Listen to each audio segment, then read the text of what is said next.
Coming to you live from the Business Radio X studio, it's Franchise Marketing Radio. Lee Kantor here, another episode of Franchise Marketing Radio, and this is going to be a good one. Today on the show, we have Colt Florence, who is the Senior VP of Franchise Development with 5 Star Franchising. Welcome. Thank you, Lee. I'm super excited to be here. Anytime I get to talk about franchising, I love it. All right. Well, let's start with 5 Star Franchising. How you serving folks? Yeah, great question. So just a quick background on 5 Star Franchising.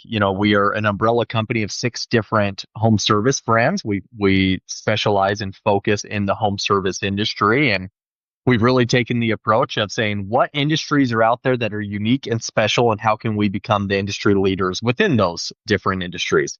And so we serve just by offering home services in spaces where a lot of people wouldn't guess, needless to say.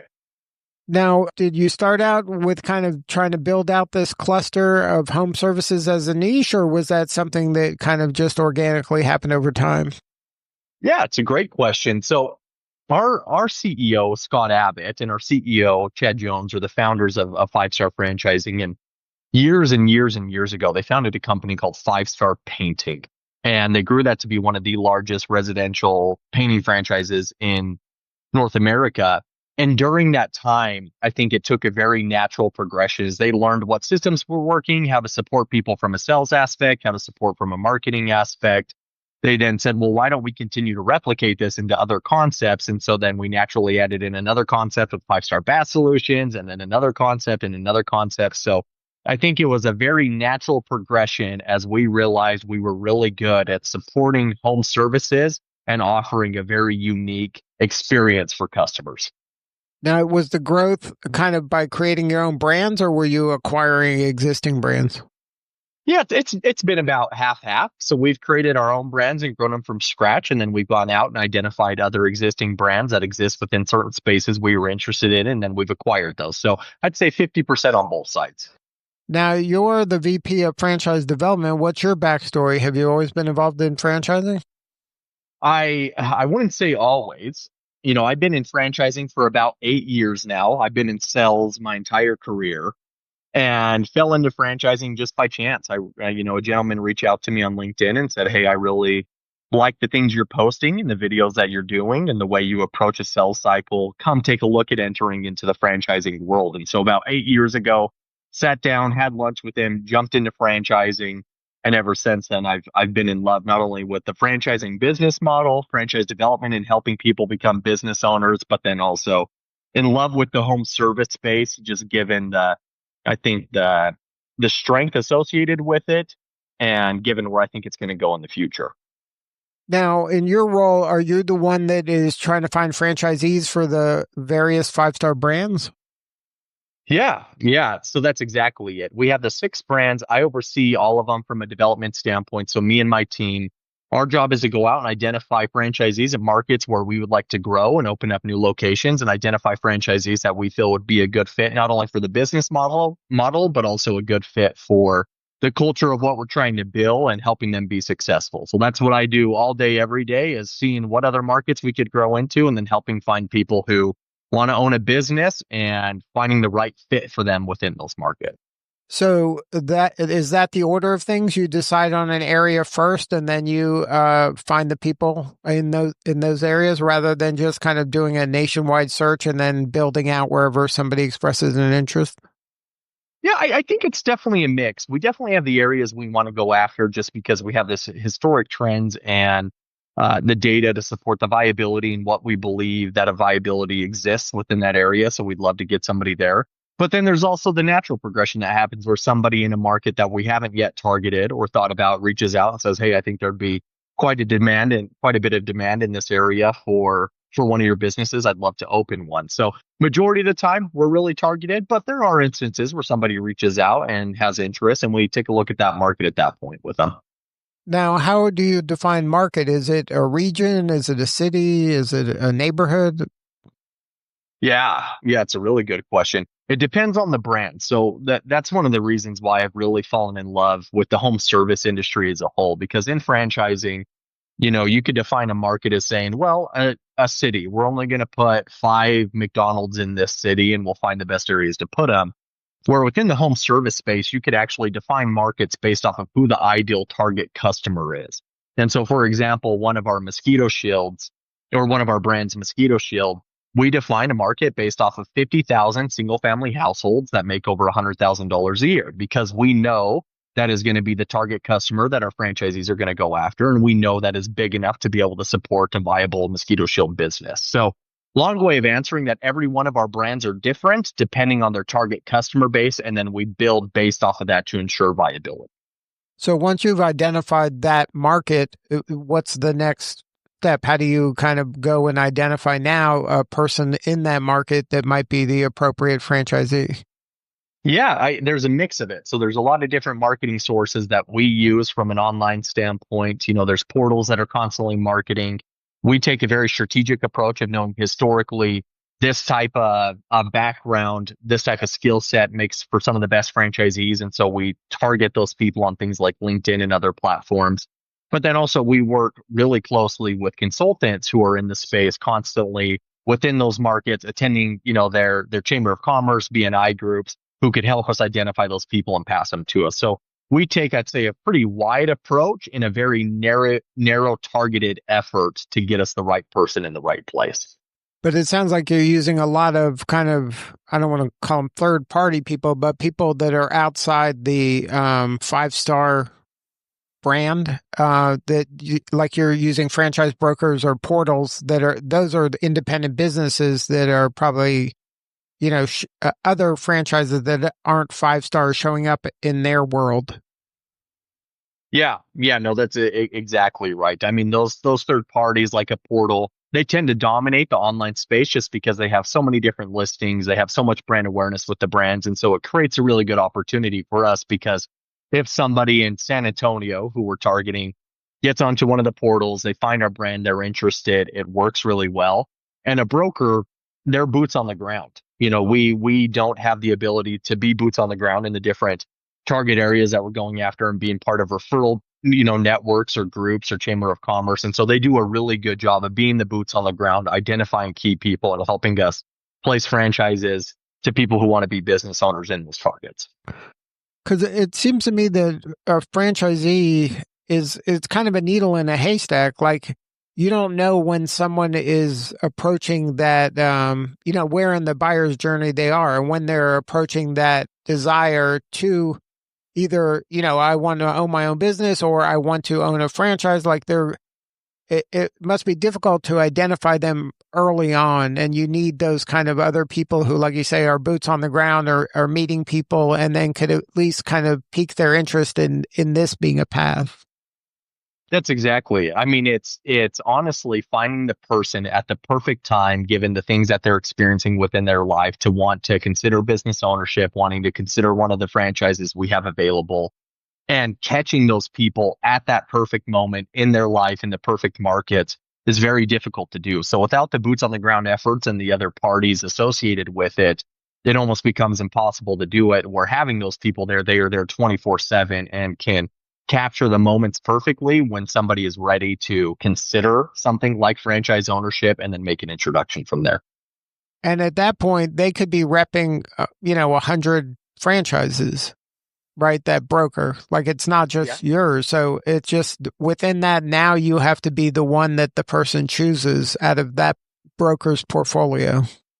Yeah, that's exactly it. I mean, it's a mix of showing that the consultant that we're really good at what we do and showing them that we are a brand that supports franchisees and make them successful within business ownership. But then also on top of it, once a consultant believes that and wants to pass somebody over to us in that market, it is now showing that person who is considering business ownership and maybe looking at us and 5 other business concepts, what we do and why it's a better investment for them specifically in the circumstances they are facing to move in a direction with our business. And, what I love about franchising is, me and my team, we're probably told no more than we're told yes. And we actually probably tell people no more than we tell them yes, because it does have to be that correct fit. It has to be the person with the right background, right headspace, mindset stepping into it to be successful within the business. And so a lot of times we're actually not competing against others. We're actually competing against ourselves to see whether or not this could be the right fit for them. Now, because you have multiple brands within kind of a niche, is it common that a person buys one and then kind of buys a sister brand? I would say no. And actually, over the years, we've almost kind of discouraged it. So we've done a lot of research of people who diversify within their businesses. And typically what ends up happening is they will run a couple of good businesses or a couple of mediocre businesses. And the reason being, they're just in different segments, being pulled in so many different directions, trying to learn different skill sets. And so we've actually taken a different approach of rather than saying diversification, let's help you purchase more of our businesses within our portfolio. We actually say, how can we help you grow your current business substantially more with the capital you were planning on investing anyway? Because you're already good at it. You're an expert within the space. You can almost guarantee based off of your historical data, every dollar you funnel in will have a certain amount of ROI. So we've actually taken a unique approach of helping our franchisees double down within their own businesses and growing those substantially more. So they have one excellent business rather than two mediocre businesses. So then you would sell them more territories and expand that way? That's exactly it. Yep. So rather than buying a new business in another territory, why don't you just buy more territories and repeat the system that is all working extremely well for you within the current business? So because you have so many brands that have, I would think, a similar client amongst them all, is there a way to share that client with the sister brands? There is, yeah. So but the number one thing that we encourage is because we have right now, I think our most current count is we're over 1,100 franchisees in North America, over 1,700 locations open. Inevitably, a lot of our franchisees are going to be neighbors to each other within their current business and with also the sister brands. And so we encourage that cross pollination between franchisees to pass leads back and forth because somebody who is wanting to redo their bathroom could also be looking to redo all the blinds and window shades within their house, which we have concepts to service both of those. And so franchisees work a lot together with referrals in between. And then from a future standpoint, we will be pushing towards cross-pollinated marketing, where marketing efforts for franchisees actually represent multiple brands. So then everybody within an area can capitalize off of it. Now, are you seeing the typical franchisee change over the years you've been in this business? I would say we've definitely seen the typical candidate change substantially over the past 2 to 3 years. I think our franchisees have stayed pretty close to the same. And what I mean by that is we know what type of franchisee works within the business models we have. For example, Five Star Bath Solutions, which is a bathroom renovation company that's under our portfolio. We need somebody that is very sales and marketing oriented to step in and own a Bath Solutions because majority of what they're doing is marketing, getting customers and selling to those customers. And so when we're taking a look at bringing in new franchisees, those are some of the main qualities that we look at is can you sell and can you market? And so that's something that hasn't changed at all for us over the past 10 years. What has been really fascinating, though, is I think people's approach to business ownership has changed. So the candidates that we're seeing coming in have changed substantially from somebody saying, hey, I actually want to do this full time. I'm ready to jump in. I want to be a business owner, to now somebody saying, well, no, I'm planning on keeping my job. I'm going to keep my job and try and do this on the side. And I'd like to run a business. I think I have the capabilities and the bandwidth of doing it. So the candidate has changed for us in terms of their expectations going into business ownership, but our expectations of who makes a successful franchisee has actually stayed pretty consistent. Now, are you finding maybe parents buying a franchise for their child to run, or where they become more family affairs rather than kind of entrepreneur driven?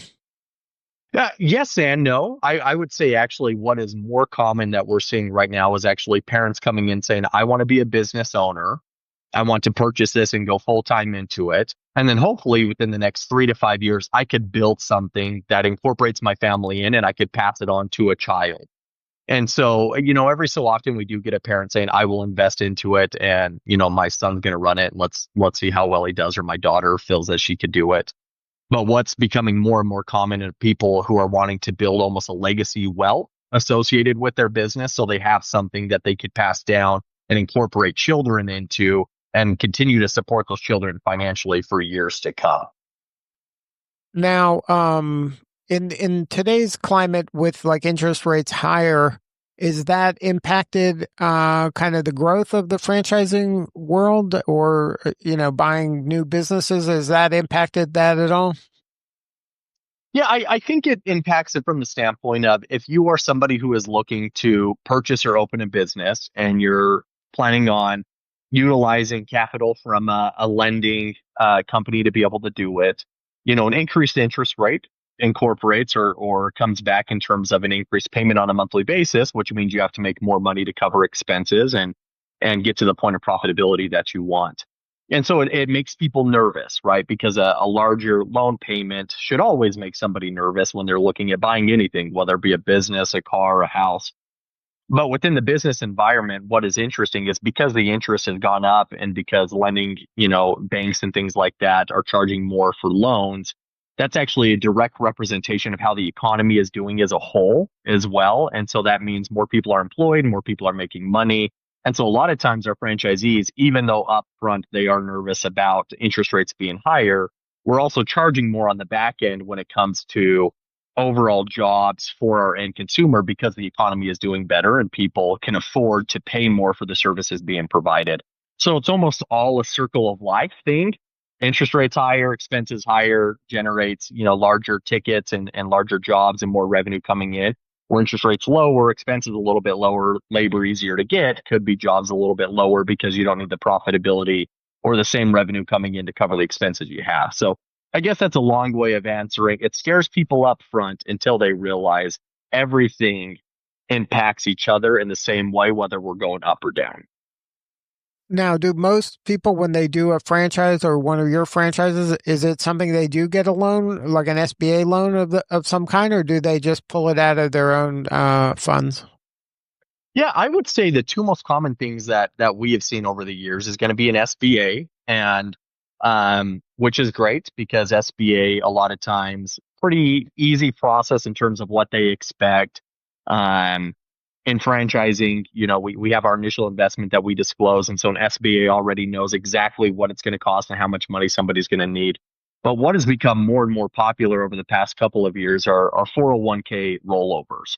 And so, these lending institutions have found a very unique way to help people utilize their 401ks to fund business ventures without necessarily pulling cash out of your 401k, taking the tax hit associated with it, and then investing somewhere else.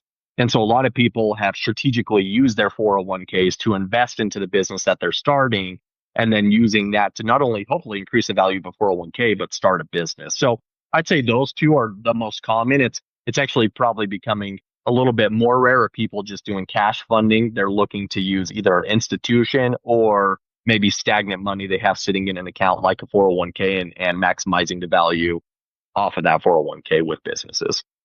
So when you're talking to a potential franchisee and you're each vetting each other to see if they're the right fit, are they asking you different questions today than they were when you first started?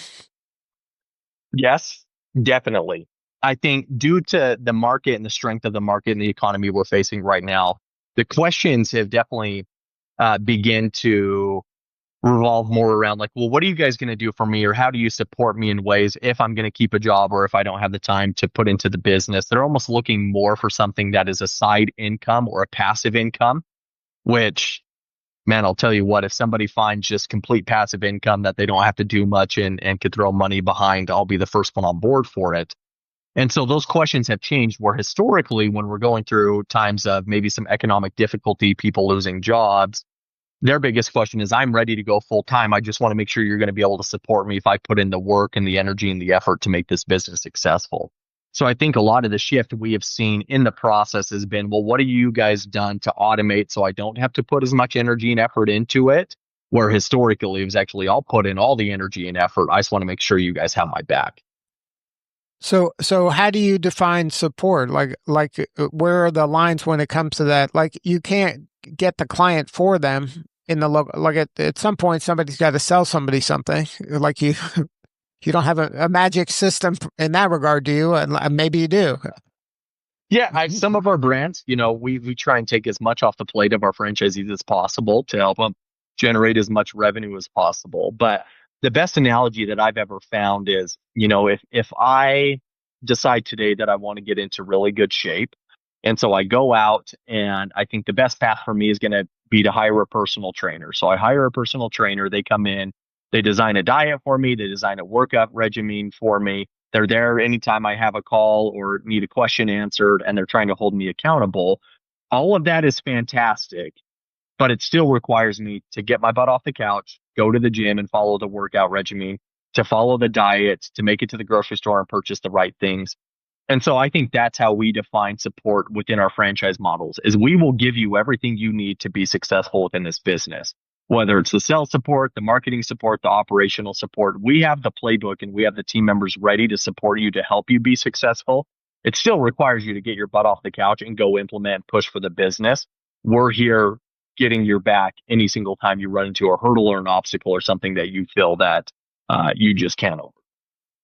Now, is that something, I mean, I'm sure you hammer it relentlessly, but is it something that the franchisee sometimes doesn't quite hear, that, you're defining support as playbooks, templates, training, but ultimately, like you said, they got to get off the couch and they have to do the work and they have to return the call and they have to follow up and they have to, kind of do the blocking and tackling every day. Or do franchisees in your system kind of get that? Yeah, I'd say it's a mix for sure. I years ago, I decided to audit and take a look back at every transaction that I've been a part of, and thought to myself, okay, which ones did I think were going to be the most successful franchisees in the system, and which ones do I think were going to be kind of average performing franchisees in the system?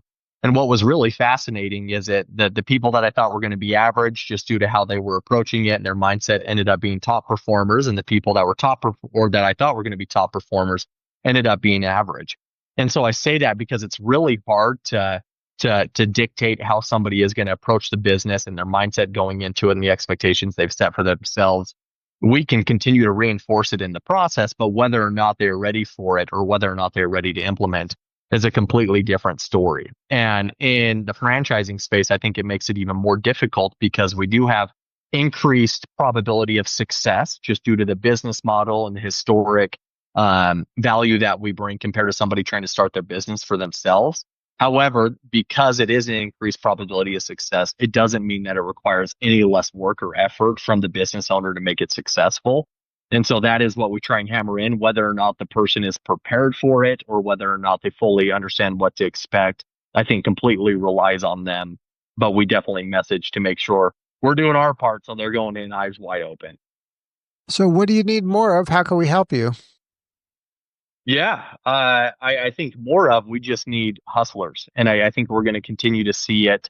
Honestly, I think we're going to have some form of economic dip, which will result in people realizing their future isn't in their controls within their current job or their W-2 that they have. And so those type of people are saying, no, I'm ready to take control back into my life. I'm ready to do what it is going to take to be successful and to, provide my family with a better future, provide myself with better financial standing. And so it is those type of things that we're looking for. Our systems in place, I would consider world class. I don't think there's anybody in the franchising space that is offering anything more unique or a support system that is better.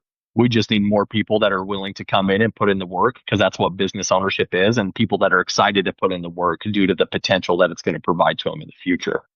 So is that kind of that point of inflection where people are feeling some sort of fear and then they want to take back control of their financial future? Is that the thing that really tips them into, okay, I'm going to pursue something like this?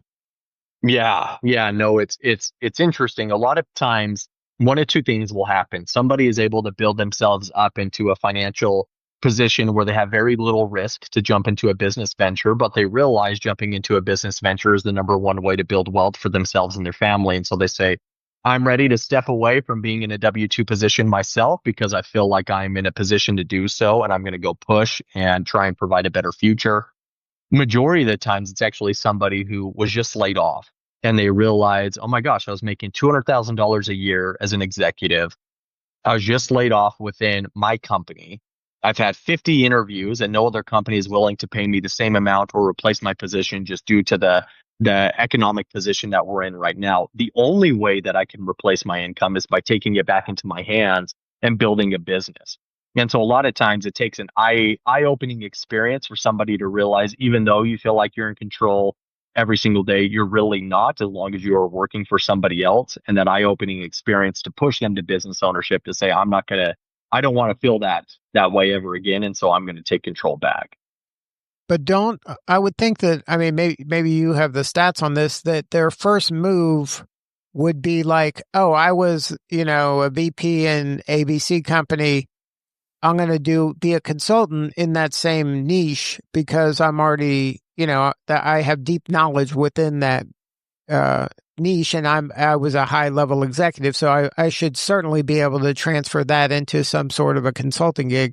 Is that I'm sure a portion do that, but maybe they get frustrated in a short time and then kind of go explore the franchising path.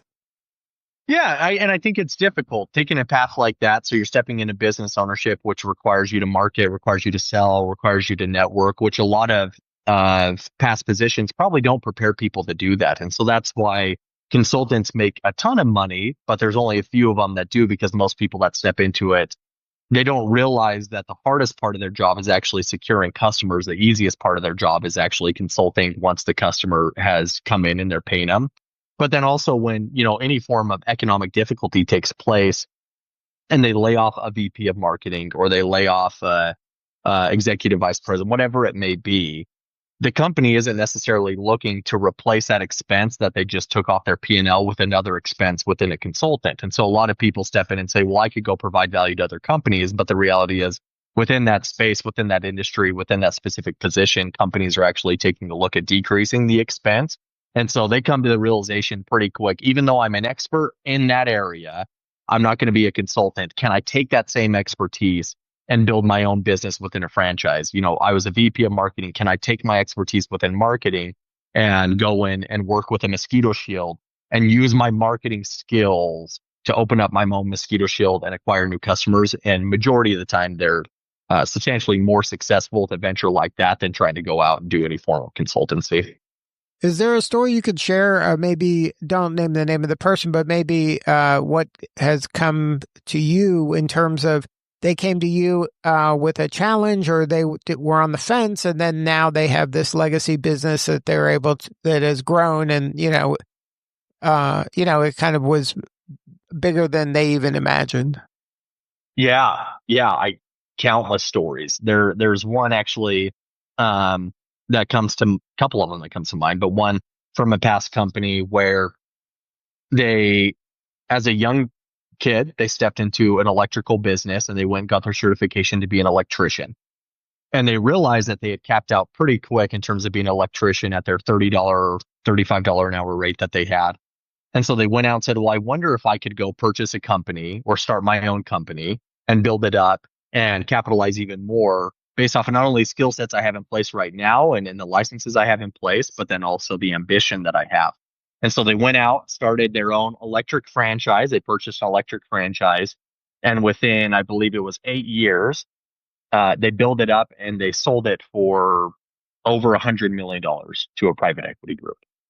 And so it's those type of things that I take a look at, where people don't realize what they're capable of until they try, and they don't realize the skill sets that they have in place that they can utilize. And so when you're stuck in a tough position, or when life is just getting at you, my guarantee is most of the time you have skill sets that are very useful to a franchise system and very useful within business ownership. And so combine the increased probability of success with your skill sets and go and build a legacy business with it. Now, what's the quality, like if you were to list the 2 or 3 must-have qualities to become successful in the 5-star franchising ecosystem, what would they be? Yeah, I'd say 1, you got to put in the work. The quality has to be ambition. If you're going into business ownership, the goal should be, I'm going into this because I want financial freedom and I want to provide a better life for myself or my family or anybody associated with me, employees, customers. And so having that drive on a daily basis, which is actually our core value here at 5-Star, having the drive to be successful is the number one quality we look for, because we believe if somebody's coming in ambitious with the drive, we have the tools to make them successful, but they need that drive first. The second one is we want people who are going to come in and be problem solvers. Franchising, even though we have a proven system, we have a proven business model, we have hundreds and hundreds and hundreds of stories and experiences that each one of our franchisees can capitalize off of.